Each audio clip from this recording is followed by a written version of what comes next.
بینەرانی عزیز ئەم کاتتان باش و بە هیوای کاتەکی خۆش لە بەرنامەی کورد کنێکشن لە دەنجی ئەمریکا و من حەیدەر کەریمم و ئەس جی لوقمان ئەحمەدم لەگەل سلااو و ڕێزێ من دێ بەرنەما ئیرۆدە سەرۆکی ئەمریکا باراک ئۆباما دەبێژە وێ شەڕێ لە دژی داعشێ دەمەکە درێژ بستینە و لەسەر وێژی گفتوگۆ تێنکردن. هەلوەستا حکوومەتا تورکیا دە دەرباری ڕەوشا سووریە و بتایبەتی لەسەر هێزên کوردی لە ڕۆژئاوایی کوردستانی چالکوان ڕووکەن ئشک لەسەر ڕۆلا ژنان di nav Partiya Demokratîk ya Gelan HDP diaxive û dinirxîne lê di pêşî de nûçeyên ji seranserî cîhanê. ویلایەتە یەکگرتووەکانی ئەمریکا وتی ڕێککەوتنەکی کاتی ناوچی لە نێوانی ئێران و شەش هێزی جیهان هاتا ڕۆژی هەینی درێژ کراوەتەوە و ئەمەش بۆ دابینکردنی کاتی زیاتر بۆ گەیشتن بە ڕێککەوتنەکی کۆتایی. خانم مێری هارف وتەبێژی شاندی ئەمریکا وتی پێشکەوتنەکی بنەڕەتیمان لە هەموو بوارەکاندا کردووە، بەڵام ئەم کارە ئەو پەری تەکنیکیە و هەروەها زۆر گرنگە بۆ وڵاتانی بەشدار. هەروەوتی ئێمە بە ڕاشکاوی زیاتر نیگرانی سەبارەت بە چۆنێتی سەوداکە لە بری کاتەکەی. راپۆرتێکمان لەسەر ئەم بابەتە لە میانەی ئەم بەرنامەی کورد کنێکشن دەبێت. Bi jimareke mezin ji dengêdanerên Yunanî proja alîkariya darayî ji Yekîtiya Ewropa ji bo çareserkirina deynê Yunanistanê qebûl nekirin û bineyînî dengê xwe dane wê.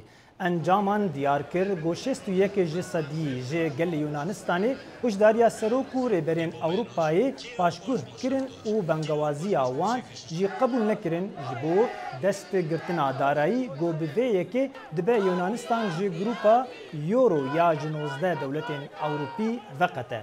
Di êvara yekşemê de bi hezaran ji gelê Yunanistanê derketin şahiyan û banga ban dikirin got ew nîşana serketina lîsta Serokwezîrê Yunanistanê Alexis Tsipras bû. ویلایەتە یەکگرتووەکانی ئەمریکا جامی جیهانی ژنانی با لێدانێکی کە لەسەر بردەوە کە لەلایەن کارلی لۆیدەوە بوو بۆ زاڵبوون بەسەر ژاپۆن 5 گۆڵ بەرامبەر بە 2 گۆڵ. خانم لۆید پاش 3 خولەکی دەستپێکردنی یاریەکە گۆڵەکی تۆمار کرد و پاشان لە 16هەمین خولی دەستپێکردنی یاریەکە گۆڵەکی لە دوورەوە تۆمار کرد و بەمەش تیمی ژنانی ئەمریکا سێمین پاڵەوانەتی جیهانی مسۆگەر کرد. پاش 16 خولەکی یاریەکەش تیمی ژنانی ئەمریکا بەسەر هێلی بەرگری ژاپۆن زاڵ بوون کە بەرگریان لە پاڵەوانەتیکەیان دەکرد. Serokê şanda Amerîka ji bo giftugokirina li ser programa navokî ya Îranê dibêje dema giftugoya vê qonaxê di nav Îran û şeş zilhêzên cîhanî de wê dirêjtir bibe ta roja înyê ji bo derfetên zêdetir bidin rêkeftina dawî. Bêtir zanîn di vê raportê de ye. فرێدریکا مۆگەرینی بە پەیامنێرانی کوت ئەم کات زیادکردنە ئاماژە بە گۆڕانکاری لە دوا مۆڵەتەکان نادات. لە ماوەی چەند ڕۆژی داهاتوودا بەردەوام دەبین لەسەر گفتوگۆ، بەڵام ئەوە ناگرێتەوە کە درێژە بە دوا مۆڵەتەکەمان بدەین. هەفتەیەک لەمەوبەر و یاکەمتر پێم ڕاگەیاندن کەوا ئێمە وای نیشان دەدەین نەرمی بەرامبەر بە دواوادەکەمان دەنوێنین. کەواتای ئەوەیە ئێمە کات بەسەر دەبین و هێشتا پێویستیمان بە چەند ڕۆژێکی تر هەیە بۆ تەواوکردنی ڕێککەوتنەکە. کە شتێکە هێشتا شیانی ئەوەی هەیە بێتە دی تەنانەت گەر لە ئێستاکەشدا چوینەتە کاتێکی سەختەوە.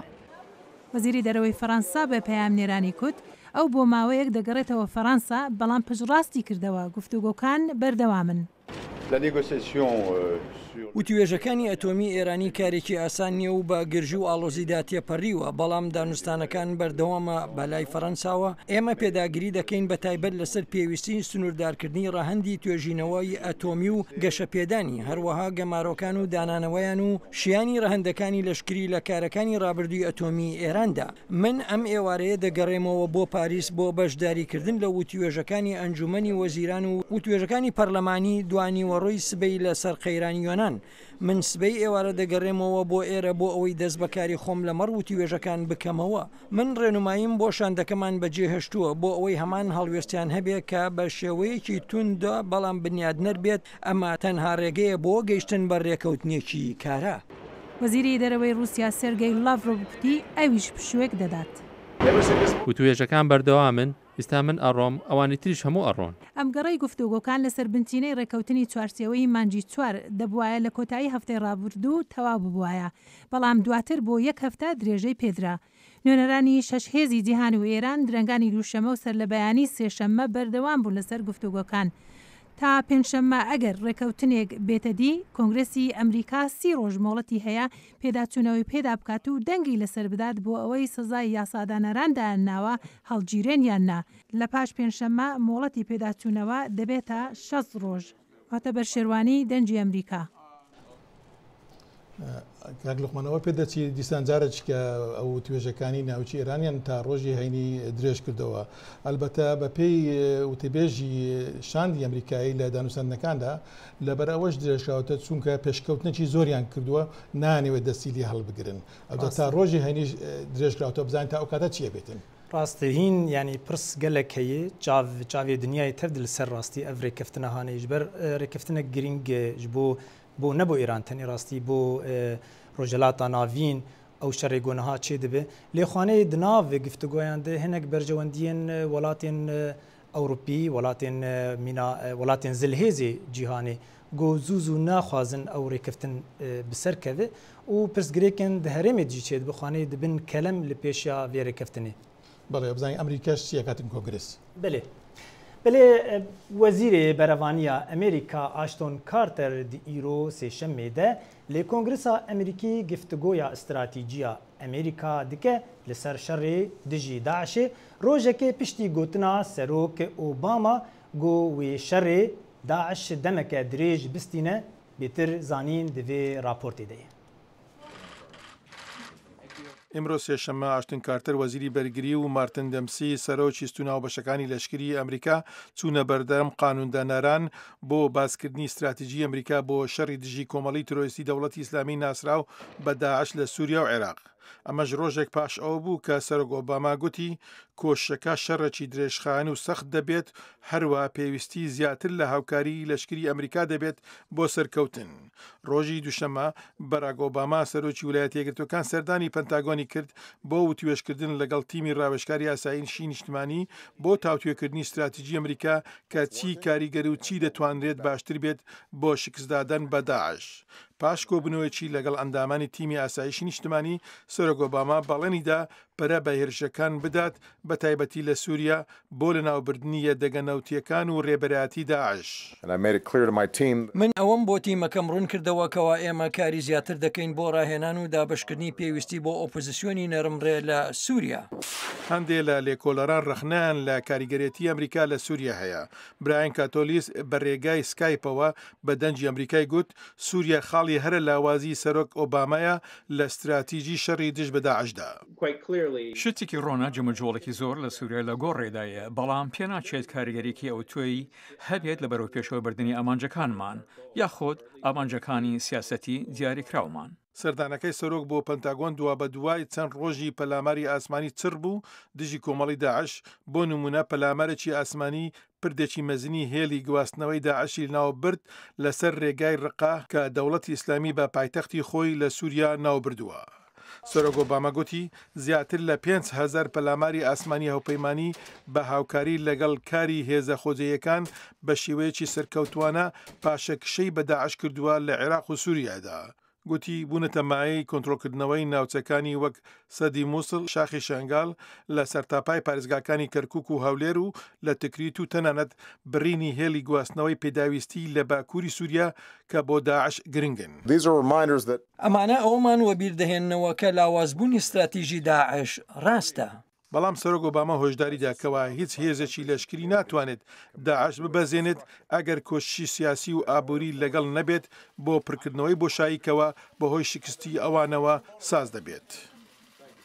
بلێ کاک حیدەر دیار دەبێت کۆمجڤینە سەنەتۆیە ئەمریکی گۆ هەنێک ناڕازی بوون دەرکەت لەسەر سیاسەتا سەرۆک ئۆباما دەرباری تایبەتی دەرباری شەڕێ داعش ڕۆ لە کۆبنەوەکە یاخود لە لێکۆڵنەوەکەی سەنەت کۆمیتەی چەکداری ئەمریکا باسی ئەویان کرد کە زۆر دیار بوو زۆر بێزار بوون لە سیاسەتی ئەمریکا یاخود سیاسەتی ئۆباما بۆ شەڕی دژی داعش و هەتایەکێ لە سەنەتۆرەکان مەکەین وتی ئەوەی کە دوونی ئۆباما باسی کرد ئەمە شتێکی وەهمیە.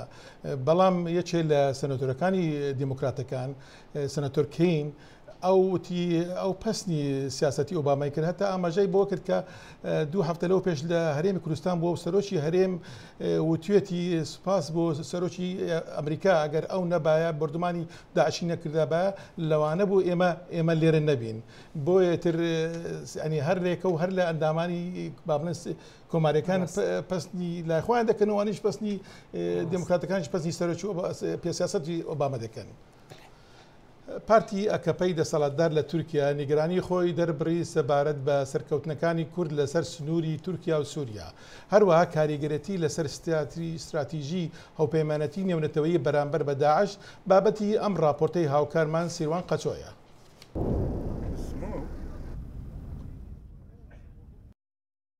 بەری ساڵێکێ کوالسیۆنا ناونەتەوەی بە سەرکێشیە ئەمریکا دەست بێ کەمپێنە خۆیان دژی دەولەتە ئەسلامی داعش کرد. د کەمپێنا کو حتا نوها بەردەوام دکەدە کوالسیۆن ئارمانجێن داعش لە سووری عێراق بۆمبەباران دکە. Divê salê de xweş diyar bûye ku du stratîjiyên cuda yên koalîsyonê li Iraq û Sûriyê hene. Ev jî di dîtina gelek çavdêr û pisporan de vedigere ser rastiya ciyosiyasî ya her du welatan û girêdana wê bi hebûn û berfirehbûna Daeş ve. Li vê dema ku koalîsyon hevalbendên xwe li Iraq di şerê dijî Daeş de wekû hikûmeta navendî û Kurdan dibîne, li Sûriyê ew yek peyda nabe. Koalîsyon pêwendiyê bi hikûmeta Sûrî re nake û li aliyê din jî ti kes ji bilî Kurdan di nav opozisyona Sûrî de tune ye ku koalîsyon wan ji xwe re wekû hevalbend bibîne. Rêveberiya Amerîka li hêza YPG wekî alav lê dinere ku ta qûnaxekî li hemberî Daişê wê wekî alav bikar bîne desteka leşkerî hin di anî didêyê bi çekkirin dike lê wekî ser asta qanûnî û ser asta siyasî wan hez nake. Lê heta kengî ev stratîjî dê serkeftî bimîne. Tevî ku hêzên Kurdan an ku yekîneyên parastina gel YPG destkeftên mezin hember Daeş ji kobanî heta bi girê supî û hesekê pêk dînin, Daeş deverê nû li Sûriyê kontrol dike wekû Tedmûr û deverên din yên beyabana Sûrî. Lê piştî ketina girê spî jêr kontrola Kurdan, Tirkiye daye xuya kirin ku ew bi vê yekê nerazî ye. Li ser zarê Serokkomara Recep Tayyip Erdogan û karbidestên din yên Tirk, Enqera yekcar qayîl nabû ku Kurd bibin xwedîkeyanek li Bakurê Sûriyê. Di heman demê de Tirk dibêjin ew hebûna xwe ya leşkerî li ser sînor xur dikin da ku Daeş nebe gefe ji ewlekariya wê ya niştîmanî re. Amerîka welatên din jî li gel vê yekê hevbîrin. Amerîka tirsa Tirkiye di derbarê hebûna hêzên Daeş li Bakurê Sûriyê de parve dike. Hebûna wan hêzan ji ewlekariya herêmê re gefe. Em bi berdewamî li gel li Tirkiye û hevalbendên din baştirîn şêwe ji bo şerê Daişê gotûbêj dikin. Lê eger helwesta Tirkan hember van pêşketinan bi vî hawayî berdewam bibe, ew ê Amerîka û koalîsyon çawa danûstandinê vê pirsgirêkê re bikin? Amerîka wê rehet neyê lê ku dewleta Tirk destwardanê li hemberî Bakurê Sûriyê jî bike yan jî herêmê Kurda jî bike ji ber ku ê ku niha heta niha li gorî ajendaya rêveberiya Amerîka ê ku li hemberî Daişê şer dike Kurdin PYD'yê YPG'yê û ê ku destekê dide Daişê rêxistina Daişê a terorê dewleta Tirk tê tawan barkirin. Tirkiye beşek ji vê koalîsyona dijî Daeş li Sûriye Iraq. Lê tenê gefeya Kurdan dikare çarenivîsa vê beşdarbûnê destnîşan bike. Vêca heta kîjan redeyê Kurd dikarin terazû û balansa herêmî birêve bibin. Tenê guhertinên li ser erdê dikarin bersiva vê yekê bidin. Sîrwan Quço, Dengê Amerîka. Li Iraqê ev cara yekeme got kamîra dengê Amerîka diçe taxa wehdê û tecnîd li bajarokê Celewla got bengeheke Daişê bûn. Peyamnêrê me Dilşad Enwer ev raport şandiye.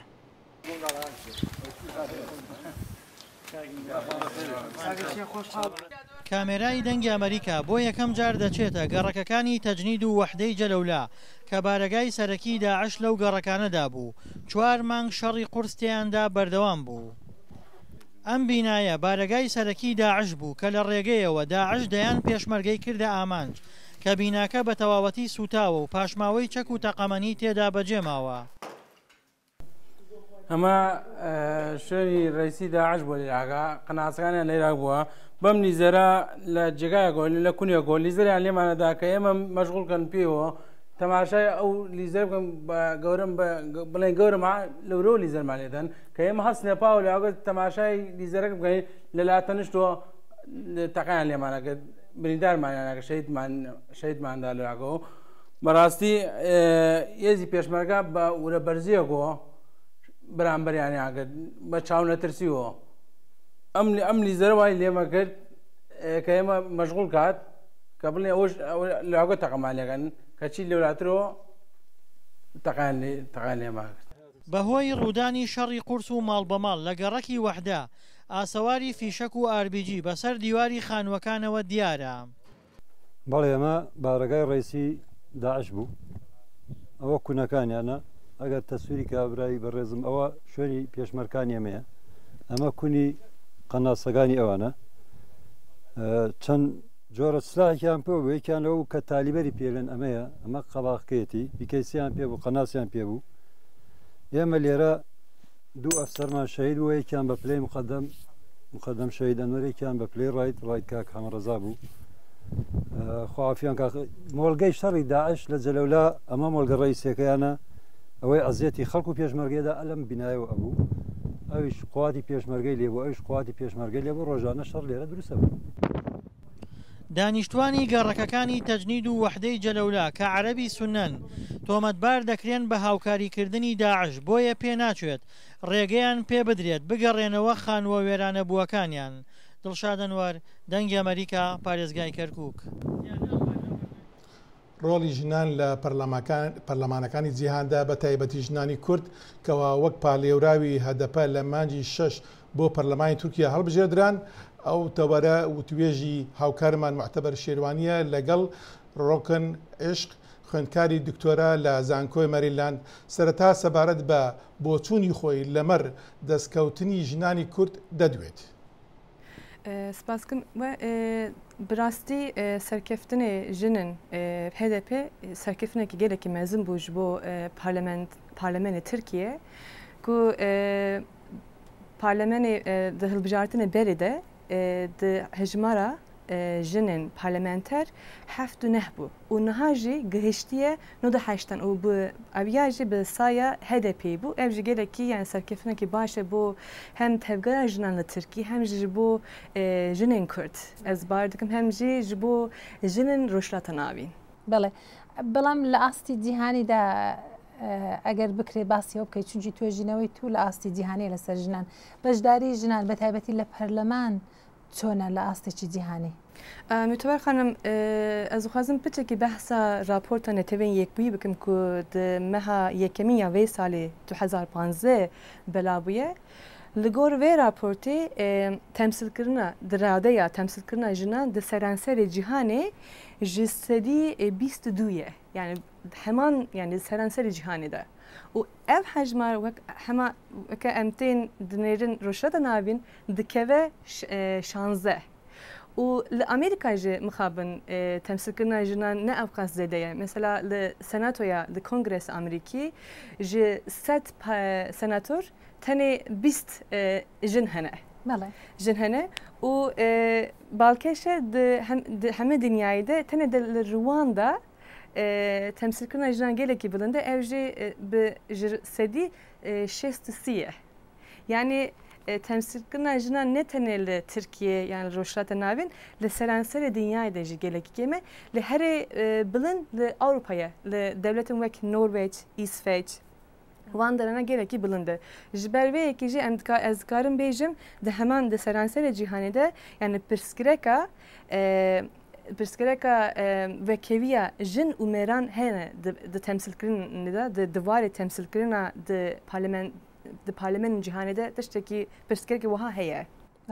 ڕووکەن خان زۆر باسی مەسلەی بەشداری ژنان لە پەرلەمانمان کرد بەڵام بەگشتی ڕاتیە لەسەر مەسەلەن بەشداری ژنان لە پرۆسەی سیاسی دەتوانی ینی باسی کوردستانی باشوور بکەی هەرێمی کوردستانی عێراق بکەی کە زۆر جار ڕەخنەی لێ دەگیرێتن بە تایبەتی لە ئاستی بڕیاردانی سیاسیدا ژنەکان یان زۆر دەگمەنن یا هەر نینە بڕیار بدەن.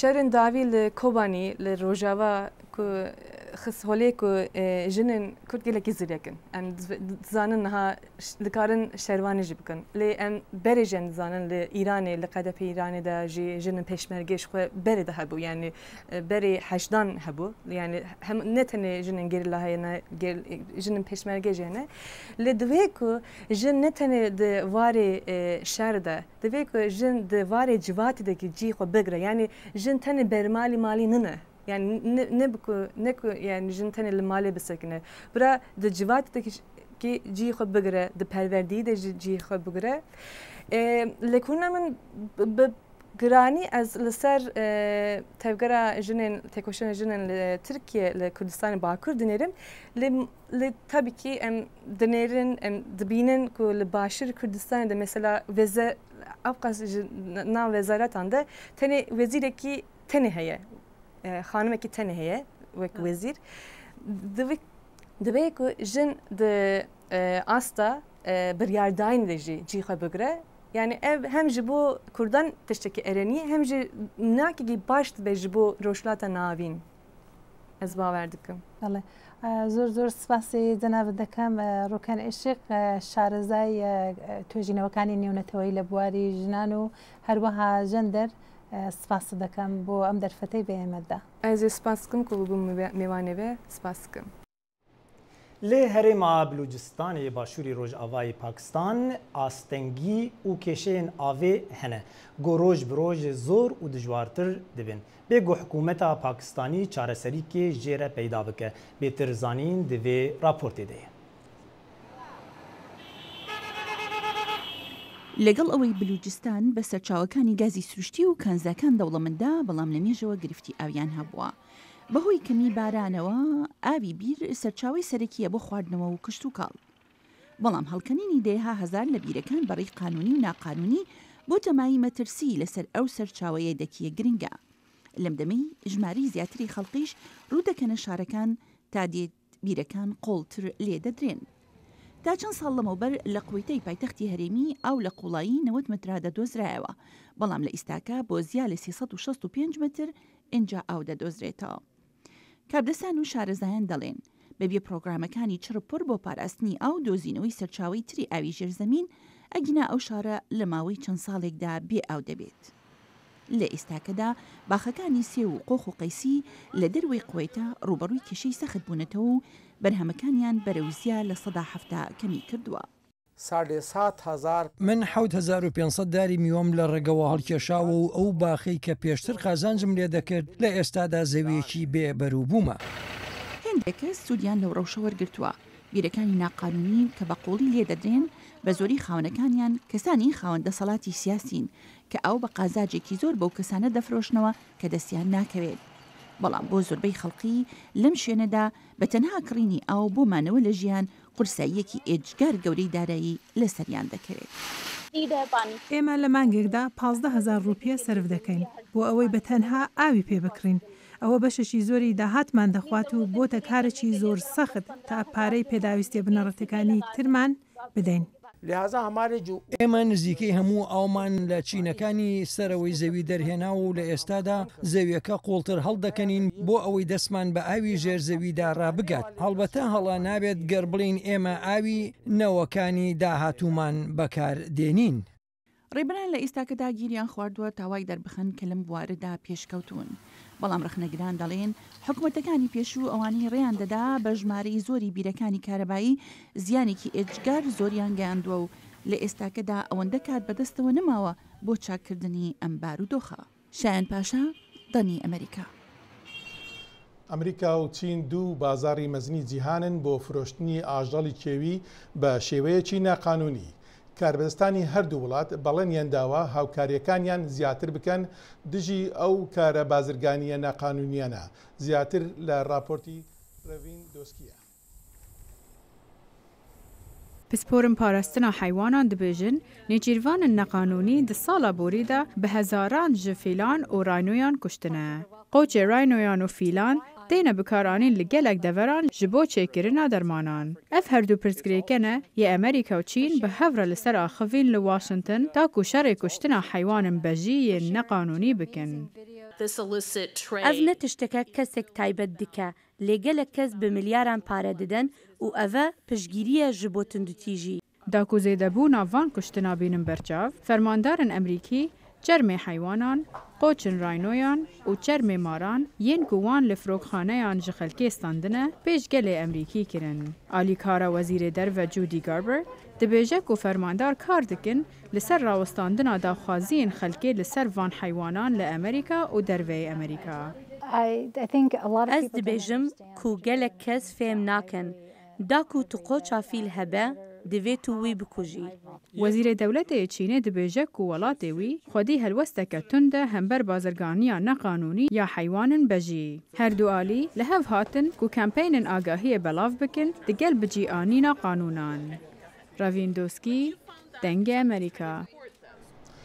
کڵسەخانەی ئەمریکا لە هەولێر بە بۆنەی جەژنی سربەخۆیی ئەمریکا ئاهەنگێکی ساز کرد. ئەحمەد زێباری راپۆرتێکی لەسەر ناردووە. لە ساڵڕۆژی سربەخۆیی ئەمریکادا لە شاری هەولێر بە بەشداری هەریەکە لە جوزێف پێنێنگتۆن کۆنسۆلی گشتی ئەمریکا لە هەولێر و دیبلومات و چەندین کەسایەتی سیاسی و سەربازی ئەمریکا و بەرپرسانی سیاسی و ئیداری حکوومەتی هەرێمی کوردستان یادی 239مین ساڵڕۆژی سربەخۆیی ئەمریکا کرایەوە.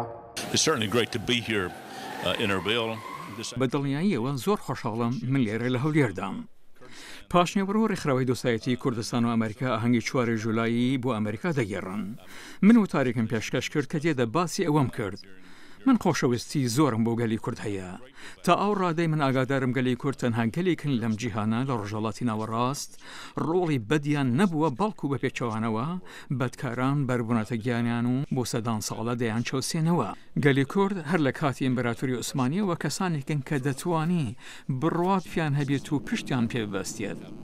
و ئەگەر بە دوای پەناهگایەکی ئاسایشدای لێرە بەدی دەکرێ بێ گوێدانە ئەوەی لە چ ئاینێکیت و یاخۆت لە چ نەژادیەک.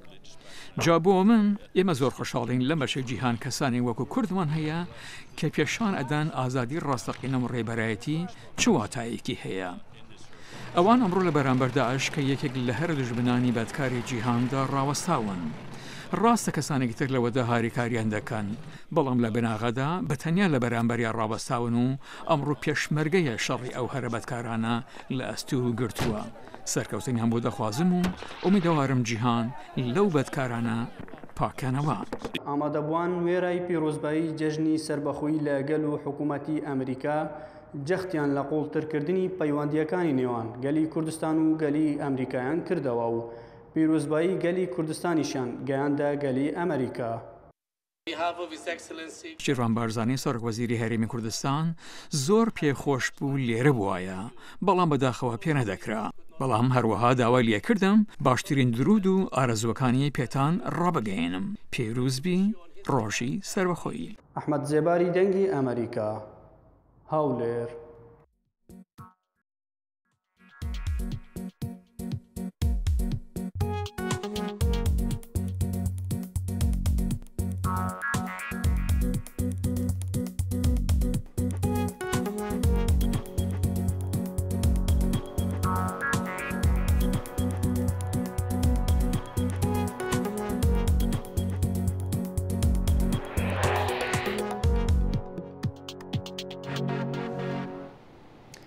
هەروسا li seranserî Amerîka bi fitaşan û lîstikên agirî şahî hatin kirin bo roja serxebûna wê ji Brîtanya berî 239 salan ve ev raport van şahiyan diyar dike.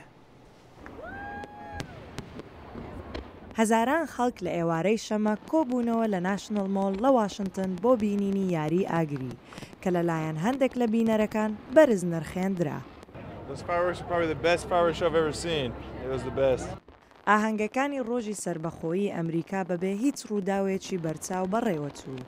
هێزەکانی پاراستنی یاسا ڕەوشی ئاساییشی بۆنەکەیان تند کرد دوای هۆشیاریدان لە سەرشیانی هێرشی تێرۆریستی. سەماد زەیی، دەنگی ئەمریکا.